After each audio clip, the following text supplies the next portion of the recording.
21वां अध्याय अनु, द्रोयु, दुर्वसु और यदु के वंश का वर्णन। श्री सुखदेव जी कहते हैं, परीक्षित, ययाति नंदन अनु के 3 पुत्र हुए, सभानर, चक्षु और परोक्ष। सभानर का कालनर, कालनर का सृंजय, सृंजय का जन्मेजय, जन्मेजय का महाशील, महाशील का पुत्र हुआ महामना।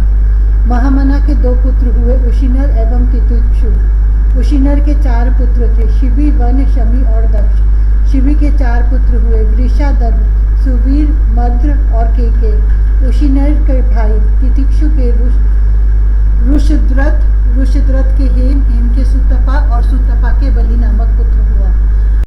बलि की पत्नी के गर्भ से दीर्घतमा मुनि ने 6 पुत्र उत्पन्न किए, अंग, वंग, कलिंग, सुय, पुंड्र और अंध्र। इन लोगों ने अपने अपने नाम से पूर्व दिशा में 6 देश बसाए। अंग का पुत्र हुआ खनपान, खनपान का दिविरथ, दिविरथ का धर्मरथ और धर्मरथ का चित्ररथ। यह चित्ररथ ही रोमपाद के नाम से प्रसिद्ध था। इसके मित्र थे अयोध्यापति महाराज दशरथ। रोमपाद को कोई संतान न थी, इसलिए दशरथ ने उन्हें अपनी शांता नाम की कन्या गोद दे दी। शांता का विवाह ऋषि श्रृंग मुनि से हुआ। ऋषि श्रृंग विभांडक ऋषि के द्वारा हरिणी के गर्भ से उत्पन्न हुए थे। एक बार राजा रोमपाद के राज्य में बहुत दिनों तक वर्षा नहीं हुई। तब गणिकाएं अपने नृत्य, संगीत, वाद्य, हाव भाव, आलिंगन और विविध उपहारों से मोहित करके ऋषि श्रृंग को वहां ले आई। उनके आते ही वर्षा हो गई। उन्होंने ही इंद्र देवता का यज्ञ कराया। तब संतानहीन राजा रोमपाद को भी पुत्र हुआ और पुत्रहीन दशरथ ने भी उन्हीं के प्रयत्न से 4 पुत्र प्राप्त किए। रोमपाद का पुत्र हुआ चतुरंग और चतुरंग का पृथुलाक्ष। पृथुलाक्ष के बृहद्रथ, बृहदकर्म और बृहदभानु 3 पुत्र हुए। बृहद्रथ का पुत्र हुआ बृहन्मना और बृहन्मना का जयद्रथ। जयद्रथ की पत्नी का नाम था संभूति। उसके गर्भ से विजय का जन्म हुआ। विजय का धृति, धृति का धृतवर्त, धृतवर्त का सत्कर्मा और सत्कर्मा का पुत्र था अधिरथ। अधिरथ को कोई संतान न थी। किसी दिन वह गंगा तट पर क्रीड़ा कर रहा था कि देखा एक पिटारी से नन्हा सा शिशु बाहर चला आ रहा है। वह बालक कर्ण था, जिसे कुंती ने कन्यावस्था में उत्पन्न होने के कारण उस प्रकार बहा दिया था। अधिरथ ने उसी को अपना पुत्र बना लिया। परीक्षित, राजा कर्ण के पुत्र का नाम था विश्रेण। ययाति के पुत्र दुयु से बब्रू का जन्म हुआ। बब्रू का सेतु, सेतु का आरब्ध, आरब्ध का गंधार, गांधार का धर्म, धर्म का धृत, धृत का दुर्मना और दुर्मना का पुत्र प्रचेता। प्रचेता हुआ। प्रचेता के 100 पुत्र हुए। ये उत्तर दिशा में मलेच्छों के राजा हुए। ययाति के पुत्र तुर्वसु का वहिनी, वहिनी का भर्ग, भर्ग का भानुमान, भानुमान का त्रिभानु, त्रिभानु का उदार बुद्धि करंधम और कुरंधम का पुत्र हुआ मरुत। मरुत संतानहीन था, इसलिए उसने पुरुवंशी दुष्यंत को अपना पुत्र बनाकर रखा था, परंतु दुष्यंत राज्य की कामना से अपने ही वंश में लौट गए। परीक्षित, अब मैं राजा ययाति के बड़े पुत्र यदु के वंश का वर्णन करता हूँ। परीक्षित, महाराज यदु का वंश परम पवित्र और मनुष्य के समस्त पापों को नष्ट करने वाला है। जो मनुष्य इसका श्रवण करेगा वह समस्त पापों से मुक्त हो जाएगा। इस वंश में स्वयं भगवान पर ब्रह्म श्री कृष्ण ने मनुष्य के स्वरूप में अवतार लिया था। यदु के 4 पुत्र थे, सहस्रजित, क्रोष्टा, नल और रिपु। सहस्रजित से शतजीत का जन्म हुआ। शतजीत के 3 पुत्र थे, महाहय, वेणुहय और हेहय। हेहय का धर्म, धर्म का नेत्र, नेत्र का कुंती, कुंती का सोहंजी, सोहंजी का महेशवान और महेशवान का पुत्र भद्रसेन हुआ। भद्रसेन के 2 पुत्र थे, दुर्मद और धनक। धनक के 4 पुत्र हुए, कृतवीर, कृताग्नि, कृतवर्मा और कृतोजा। कृतवीर का पुत्र अर्जुन था। वह 7 द्वीपों का एकछत्र सम्राट था। उसने भगवान के अंशावतार श्री दत्तात्रेय जी से योग विद्या और अणिमा, लघिमा आदि बड़ी बड़ी सिद्धियां प्राप्त की थी। इसमें संदेह नहीं कि संसार का कोई भी सम्राट यज्ञ, दान, तपस्या, योग, शास्त्र ज्ञान, पराक्रम और विजय आदि गुणों में कार्तवीर्य अर्जुन की बराबरी नहीं कर सकेगा। सहस्रबाहु अर्जुन 85,000 वर्ष तक 6 इंद्रियों से अक्षय विषयों का भोग करता रहा। इस बीच में न तो उसके बल उसके शरीर का बल ही क्षीण हुआ और न तो कभी उसने यही स्मरण किया कि मेरे धन का नाश हो जाएगा। उसके धन की नाश की तो बात ही क्या है, उसका ऐसा प्रभाव था कि उसके स्मरण से दूसरों का खोया हुआ धन भी मिल जाता था। उसके हजारों पुत्रों में से केवल 5 ही जीवित रहे, शेष सब परशुराम जी की क्रोध अग्नि में भस्म हो गए। बचे हुए पुत्रों के नाम थे जयध्वज, शूरसेन, वृषभ, मधु और ऊर्जित। जयध्वज के पुत्र का नाम था तालजंग। तालजंग के 100 पुत्र हुए। वे तालजंग नामक क्षत्रिय कहलाए। महर्षि औरव की शक्ति से राजा सगर ने उनका संहार कर डाला। उन 100 पुत्रों में सबसे बड़ा था वीतिहोत्र। वीतिहोत्र का पुत्र मधु हुआ। मधु के 100 पुत्र थे, उनमें सबसे बड़ा था वृष्टि। परीक्षित इन्हीं मधु, वृष्टि और यदु के कारण यह वंश माधव, वार्ष्णेय और यादव के नाम से प्रसिद्ध हुआ। यदुनंदन प्रौष्टु के पुत्र का नाम था वृजिनवान। वृजिनवान का पुत्र श्वाही, श्वाही का ऋषेकु, ऋषेकु का चित्ररथ और चित्ररथ के पुत्र का नाम था शशबिंदु। वह परम योगी, महान भोगेश्वर्य संपन्न और अत्यंत पराक्रमी था। वह 14 रत्नों का स्वामी, चक्रवर्ती और युद्ध में अजय था। परम यशस्वी शशबिंदु के 10,000 पत्नियां थी, उनमें से एक एक के लाख लाख संतान उत्पन्न हुई थी। इस प्रकार उसके 100 करोड़ 1 अरब संतानें उत्पन्न हुई। उनमें पृथुश्रवा आदि 6 पुत्र प्रधान थे। पृथुश्रवा के पुत्र का नाम था धर्म। धर्म का पुत्र उष्णा हुआ। उसने 100 अश्वमेध यज्ञ किए थे। उष्णा का पुत्र हुआ रुचक। रुचक के 5 पुत्र हुए, उनके नाम सुनो: पुरुजित, रुक्म, रुक्मेशु, पृथु और जामक। जामक की पत्नी का नाम था शैव्या। जामक के बहुत दिनों तक कोई संतान न हुई, परंतु उसने अपनी पत्नी के भय से दूसरा विवाह नहीं किया। एक बार वह अपने शत्रु के घर से भोज्या नाम की कन्या हर लाया। जब शैव्या के पति के रथ पर उस कन्या को देखा, तब वह चिढ़कर अपने पति से बोली, कपटी, मेरे बैठने की जगह पर आज किसे बैठाकर लिए आ रहे हो? जामक ने कहा, यह तो तुम्हारी पुत्रवधू है। शैव्या ने मुस्कुराकर अपने पति से कहा, मैं तो जन्म से ही बांझ हूँ और मेरी कोई सौत भी नहीं है, फिर यह मेरी पुत्रवधू कैसे हो सकती है? जामक ने कहा, रानी, तुमको जो पुत्र होगा उसकी यह पत्नी बनेगी। राजा जामक के इस वचन का विश्वदेव और पितरों ने अनुमोदन किया। फिर क्या था, समय पर शैव्या को गर्भ रहा और उसने बड़ा ही सुंदर बालक उत्पन्न किया।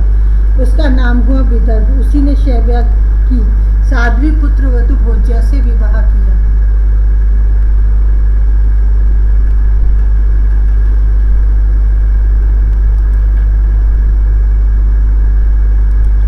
चौबीसवां अध्याय, विदर्भ के वंश का वर्णन। श्री सुखदेव जी कहते, परीक्षित, राजा विदर्भ की भोज्या नामक पत्नी से 3 पुत्र हुए, कुश, कृत और रोमपाद।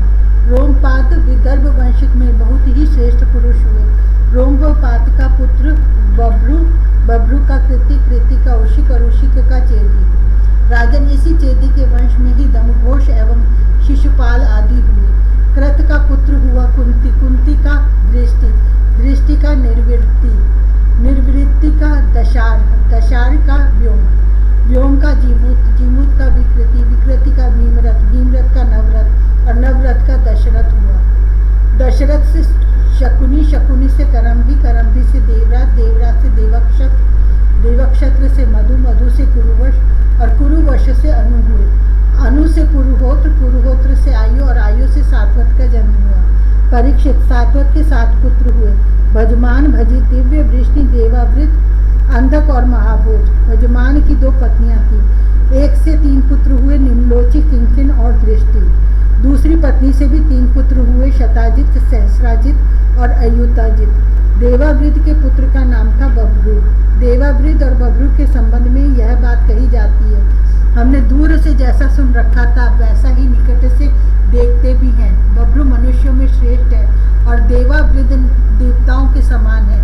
इसका कारण यह है कि बब्रू और देवावृत के उपदेश लेकर 14,065 मनुष्य परम पद को प्राप्त कर चुके हैं। सात्वत के पुत्रों में महाभोज भी बड़ा धर्मात्मा था, उसी के वंश में भोजवंशी यादव हुए। परीक्षित, वृष्णि के 2 पुत्र हुए, सुमित्र और युधाजित। युद्धाजित के शिनी और अनुमित्र ये 2 पुत्र थे। अनुमित्र से निम्न का जन्म हुआ। सत्राजित और प्रसेन नाम से प्रसिद्ध यदुवंशी निम्न के ही पुत्र थे। अनुमित्र का एक और पुत्र था जिसका नाम था शिनी। शिनी से ही सत्यक का जन्म हुआ। इसी सत्यक के पुत्र युयुधान थे जो सात्यकी के नाम से प्रसिद्ध हुए। सात्यकी का जय, जय का कुनी और कुनी का पुत्र युगंधर हुआ।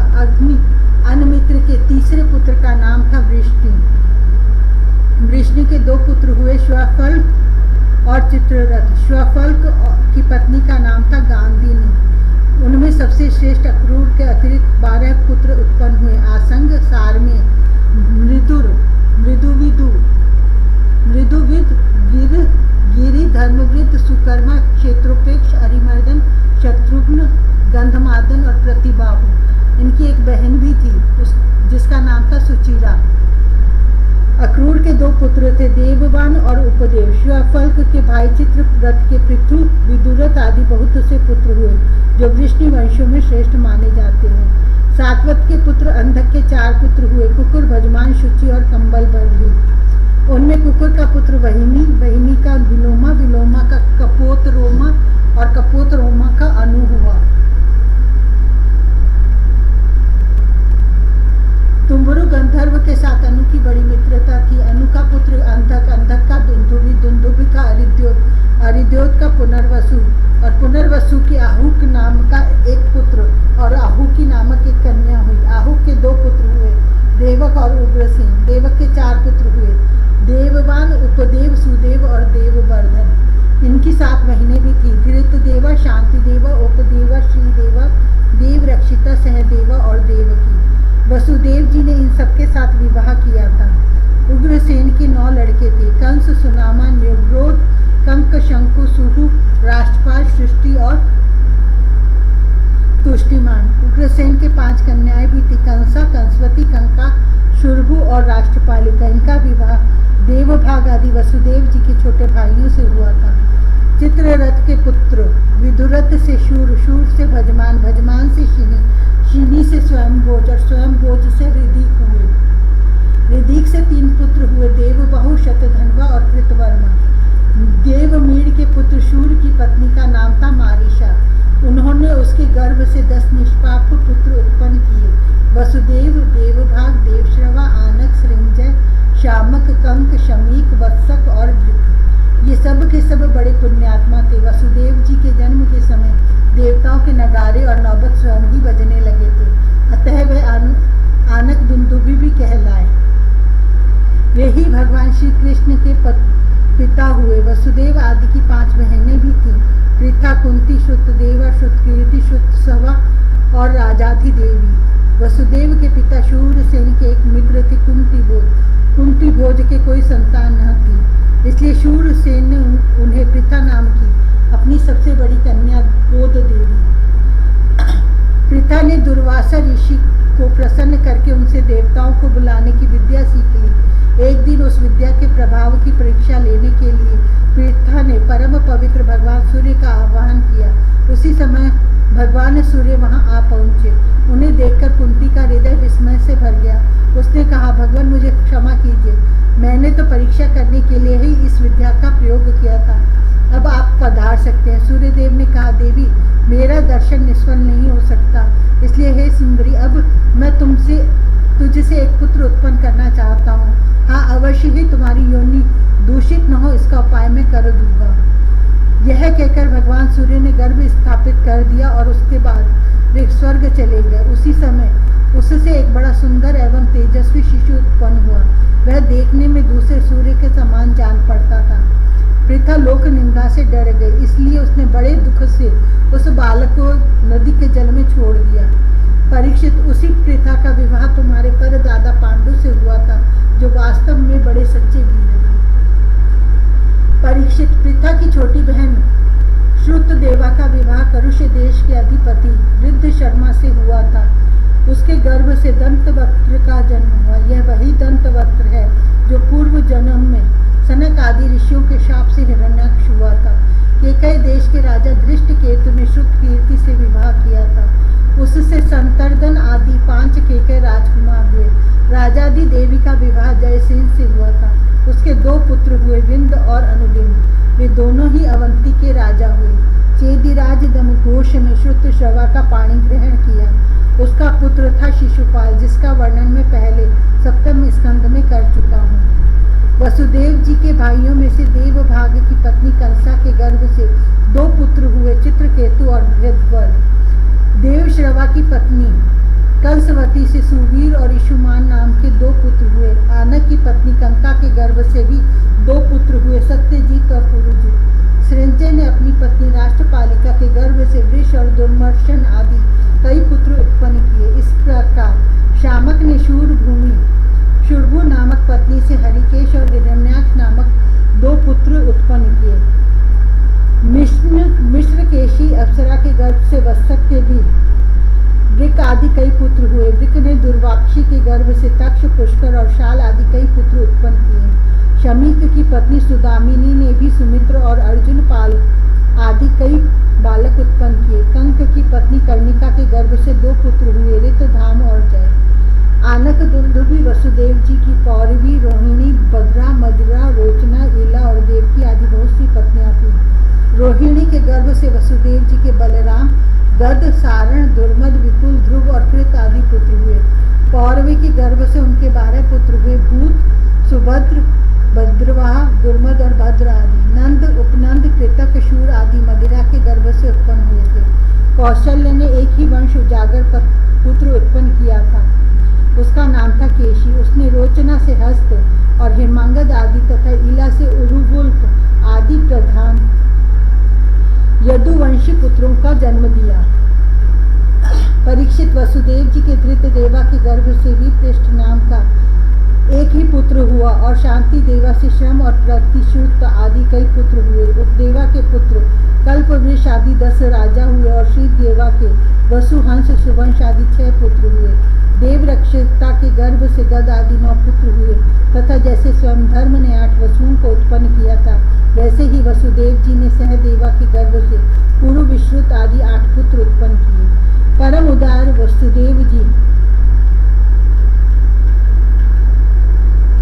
ने देवकी के गर्भ से भी 8 पुत्र उत्पन्न किए, जिनमें 7 के नाम थे कीर्तिमान, सुषेण, भद्रसेन, ऋजु, सम्मर्दन, भद्र और शेषावतार श्री बलराम जी। उन दोनों के 8वें पुत्र स्वयं श्री भगवान ही थे। परीक्षित, तुम्हारी कन्या सौभाग्यवती दादी सुभद्रा भी देवकी जी की ही कन्या थी। जब जब संसार में धर्म का ह्रास और पाप की वृद्धि होती है, तब तब सर्वशक्तिमान भगवान श्री हरि अवतार ग्रहण करते हैं। परीक्षित, भगवान सबके दृष्टा और वास्तव में असंग आत्मा ही है, इसलिए उनकी आत्मस्वरूपिणी योग माया के अतिरिक्त उनके जन्म अथवा कर्म का और कोई भी कारण नहीं है। उनकी माया का विलास ही जीव के जन्म जीवन और मृत्यु का कारण है और उनका अनुग्रह ही माया को अलग करके आत्मस्वरूप को प्राप्त कराने वाला है। जब असुरों ने राजाओं का वेश धारण कर लिया और कई अक्षौहिणी सेना इकट्ठी करके वे सारी पृथ्वी को रोनने लगे, तब पृथ्वी का भार उतारने के लिए भगवान मधुसूदन बलराम जी के साथ अवतीर्ण हुए। उन्होंने ऐसी ऐसी लीलाएं की जिनके संबंध में बड़े बड़े देवता मन से अनुमान भी नहीं कर सकते। शरीर से करने की बात तो अलग रही, पृथ्वी का भार तो उतरा ही, साथ ही कलयुग में पैदा होने वाले भक्तों पर अनुग्रह करने के लिए भगवान ने ऐसे परम पवित्र यश का विस्तार किया, जिसका गान और श्रवण करने से ही उनके दुख, शोक और अज्ञान सब के सब नष्ट हो जाएंगे। उनका यश क्या है? लोगों को पवित्र करने वाला श्रेष्ठ तीर्थ है। संतों के कानों के लिए तो वह साक्षात अमृत ही है। एक बार भी यदि कान की अंजलियों में से उसका आचमन कर लिया जाता है तो कर्म की वासनाएं निर्मूल हो जाती हैं। परीक्षित, भोज, वृष्णि, अंधक, मधु, शूरसेन, दशार, कुरु, सृंजय और पांडुवंशी वीर निरंतर भगवान की लीलाओं की आदर पूर्वक सराहना करते रहते थे। उनका श्यामल शरीर सर्वांग सुंदर था। उन्होंने उस मनोरम विग्रह से तथा अपनी प्रेम भरी मुस्कान, मधुर चितवन, प्रसादपूर्ण वचन और पराक्रम पूर्ण लीला के द्वारा सारे मनुष्य लोक को आनंद में सराबोर कर दिया। भगवान के मुख कमल की शोभा तो निराली ही थी। मकराकृत कुंडलों से उनका मकराकृत कुंडलों से उनके कान बड़े कमनीय मालूम पड़ते थे। उनकी आभा से कपोलों का सौंदर्य और भी खिल उठता था। जब वे विलास के साथ हंस देते तो उनके मुख पर निरंतर रहने वाले आनंद में मानो बाढ़ सी आ जाती। सभी नर नारी अपने नेत्रों के प्यालों से उनकी मुख की माधुरी का निरंतर पान करते रहते, परंतु तृप्त नहीं होते। वे उसका रस ले लेकर आनंदित तो होते ही, परंतु पलके गिरने से उनके गिराने वाले निमि पर खींचते भी। लीला पुरुषोत्तम भगवान अवतीर्ण हुए मथुरा में वसुदेव जी के घर, परंतु वहाँ रहे नहीं। वहाँ से गोकुल में नंद बाबा के घर चले गए। वहाँ अपना प्रयोजन जो ग्वाल गोपों और गौओं को सुखी करना था पूरा करके मथुरा लौट आए। ब्रज में, मथुरा में और द्वारका में रहकर अनेकों शत्रुओं का संहार किया। बहुत सी स्त्रियों से विवाह करके हजारों पुत्र उत्पन्न किए। साथ ही लोगों में अपने स्वरूप का साक्षात्कार कराने वाली अपनी वाणी स्वरूप श्रुतियों की मर्यादा स्थापित करने के लिए अनेक यज्ञों के द्वारा स्वयं अपना ही यजन किया। कौरव और पांडवों के बीच उत्पन्न हुए आपस के कलह से उन्होंने पृथ्वी का बहुत सा भार हल्का कर दिया तथा युद्ध में अपनी दृष्टि से ही राजाओं की बहुत सी अक्षौहिणियों को ध्वंस करके संसार में अर्जुन की जीत का डंका पिटवा दिया। फिर उद्धव को आत्म तत्व का उपदेश किया और इसके बाद भी अपने परम धाम को सिधार गए। इति नवम स्कंद समाप्त। हरि ओम तत्सत।